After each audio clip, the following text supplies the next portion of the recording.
दोस्तों, मेरा नाम राज है। मैं अपने माता पिता का लाडला एकलौता बेटा था। मैं पढ़ने में बहुत तेज था। जब मैंने अपनी पढ़ाई पूरी कर ली तब मैंने नौकरी करने की सोची। जल्द ही शहर में मुझे एक अच्छी कंपनी में नौकरी मिल गई। शहर में मेरे एक दूर के रिश्तेदार रहते थे। वे मेरी माँ के रिश्ते में भाई लगते थे। उनका नाम मोहन था। मैं उनको मामा कहता था। जब माँ ने मामा के घर में रहने की बात की तो मैं मान गया। मेरे मामा के कोई औलाद नहीं थी। उनकी शादी को 5 साल हो गए थे। मेरी मामी बहुत खूबसूरत थी। मुझको 20 साल की उम्र में ही एक अच्छी नौकरी मिल गई थी, जिससे मेरी माँ की खुशी ठिकाना न रहा। मामा एक प्राइवेट नौकरी करते थे। वे सुबह नहा धोकर घर से निकलते और शाम तक लौटते। वे बड़ी मुश्किल से घर का खर्च चला पाते थे। ऐसी सूरत में जब मेरी नौकरी लगी तो वह भी खुशी से भर उठे। बेटे को तुम्हारे पास भेज रही हूं, कमरा दिलवा देना, मेरी माँ ने अपने भाई से गुजारिश की थी। कमरे की क्या जरूरत है दीदी, मेरे घर में 2 कमरे हैं, वह यहीं रह लेगा। भाई के इस जवाब में बहन बोली, ठीक है, इसी बहाने दोनों वक्त घर का बना खाना खा लेगा और तुम्हारी निगरानी में भी रहेगा। दोनों भाई बहनों की बातें सुनकर मैं खुश हो गया। माँ का दिया सामान और ज़रूरत की चीज़ें लेकर मैं शाम तक मामा के यहाँ पहुँच गया। यहाँ से बस, टैक्सी, सारी सुविधाएं हैं। मुश्किल से आधा घंटा लगता है। कल सुबह चलकर तुम्हारी ज्वाइनिंग करवा देंगे। मामा खुशी से चहकते हुए बोले। आपका काम? मैंने अटकते हुए पूछा। अरे, एक दिन छुट्टी कर लेते हैं, चलकर तुम्हारी कंपनी भी देख लेंगे। मामा मेरी समस्या का समाधान करते हुए बोल उठे। दूसरे दिन मैं मामा के साथ कंपनी गया और वहां मैंने अपनी नौकरी ज्वाइन कर ली। शाम को जब मैं घर आया तो मामी ने मेरी पसंद का खाना बनाया था। हम सब ने साथ में बैठकर खाना खाया। 2-3 दिन में सब कुछ सामान्य हो गया। सुबह 9 बजे मैं घर छोड़ता तो मामी हल्का नाश्ता कराकर मुझे टिफिन दे देती। मैं शाम के 7 बजे तक घर लौट आता था। एक दिन जब मैं ऑफिस के लिए निकला तो मामी बाथरूम नहा रही थी। उन्होंने बाथरूम का दरवाजा भी नहीं बंद किया था। जाते समय अचानक मेरी नजर पड़ी तो मेरे पैर ठिठक गए। मामी को देखकर मेरे शरीर में एक हलचल सी मच गई। तभी मामी की नजर मुझ पर पड़ी तो मैं शर्माते हुए बाहर निकल गया। उस दिन रविवार था, मेरी छुट्टी थी, पर मामा रोज की तरह काम पर गए हुए थे। मैं भी घूमने निकल गया। सुबह का निकला मैं जब घर लौटा तो दोपहर के 11 बज चुके थे। मामी खाना बना चुकी थी और मेरे आने का इंतजार कर रही थी। आओ लल्ला, जल्दी खाना खा लो। मामी के कहने में भी मजाक था। बस अब भी आया, कहता हुआ मैं कपड़े बदलकर और हाथ पैर धोकर तौलिया तलाशने लगा। तुम्हारे सारे गंदे कपड़े धोकर सूखने के लिए डाल दिए हैं, मामी खाना परोसते हुए बोली।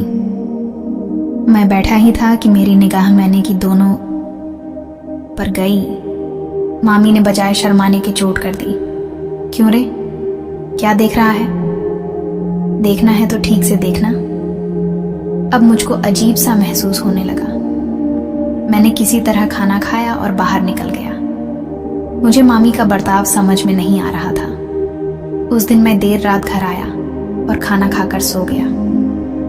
अगली सुबह मैं देर से उठा तो मामा मुझे बीमार बता रहे, शायद बुखार है, सुस्त दिख रहा है। रात को बाहर गया था ना, थक गया होगा, ये मामी की आवाज थी। आखिर माजरा क्या है? मामी क्यों इस तरह का बर्ताव कर रही हैं? मैं जितना सोचता उतना उलझ रहा था। उस दिन मैं ऑफिस नहीं गया। दोपहर खाना खाने के बाद मैं बिस्तर पर लेटा आराम कर रहा था। तभी मामी ने आवाज दी। मैं उठकर गया तो चौंक गया। मामी नहा रही थी। उस दिन चोरी छिपे देख रहा था। अब आ, देख ले, कहते हुए उन्होंने दोनों हाथों से पकड़कर मुझे अपने सामने कर दिया। अरे मामी, क्या कर रही हो आप? कहते हुए मैंने बाहर भागना चाहा, मगर मामी ने मुझे नीचे गिरा दिया। औरत के स्पर्श से मेरे शरीर में करंट लग गया और मैंने भी मामी को दोनों हाथों से कसकर धीरे धीरे हम दोनों एक दूसरे में समा गए। मैं उस दिन पहली बार किसी औरत के पास आया था। मैं शर्मिंदा था, मगर मामी ने एक झटके में इस संकट को दूर कर दिया। देख बाबू, मुझे बच्चा चाहिए और तेरे मामा नहीं दे सकते, तू मुझे दे सकता है, मगर ऐसा करना गलत होगा। मैं बोला, मुझे खानदान चलाने के लिए औलाद चाहिए, तेरे मामा तो बस रोटी कपड़ा मकान देते हैं, इसके अलावा भी कुछ चाहिए, वह तुम दोगे। इतना कहकर मामी ने मुझको बाहर भेज दिया। उसके बाद से तो जब भी मौका मिलता मामी मुझसे काम चला लेती, या यूं कहें कि मेरा इस्तेमाल करती। मामा चुप थे या जानबूझकर अनजान थे, कहा नहीं जा सकता, मगर हालात ने उन्हें एक बेटी का पिता बना दिया। उसके बाद मामी मुझसे दूर दूर रहने लगी। मैं उनके इस व्यवहार से हैरान था। मेरी समझ में नहीं आ रहा था अचानक उन्होंने मुझसे दूरी क्यों बना ली। इस दौरान मेरा तबादला दूसरे शहर में हो गया। मैं वहीं कमरा लेकर रहने लगा। मामा के यहाँ जाने में मुझे नफरत सी हो रही थी। दूसरी ओर मामी एकदम सामान्य थी, पहले की तरह हंसमुख और बिंदास। एक दिन मैं घर आया था। मैं उस दिन घर पर था, तभी मेरी माँ को मामी ने फ़ोन किया। मामी ने जब मेरे बारे में पूछा तो माँ ने झट से मुझे फ़ोन पकड़ा दिया। हाँ मामी, प्रणाम, कैसी हो? मैंने पूछा तो वे बोली, मुझे भूल गए क्या लल्ला? बेटी ठीक है? मैंने पूछा तो मामी बोली, बिल्कुल ठीक है, वह अब की बार आओगे तो उसे भी देख लेना। मैंने हाँ कहते हुए फ़ोन काट दिया। इधर मेरी माँ जब मामी का बखान कर रही थी तो मैं मामी को याद कर रहा था, जिन्होंने मेरा इस्तेमाल किया और फिर कचरे की तरह कूड़ेदान में फेंक दिया। औरत का ये रूप मुझे अंदर ही अंदर कचोट रहा था। मामी को बच्चा चाहिए था तो गोद ले सकती थी, मगर इस तरह इससे आगे मैं सोच न सका। माँ चाय लेकर आई तो मैं चाय पीने लगा। मुझे चाय का स्वाद कसैला लग रहा था। उनके बारे में सोचकर मुझे गुस्सा आ रहा था।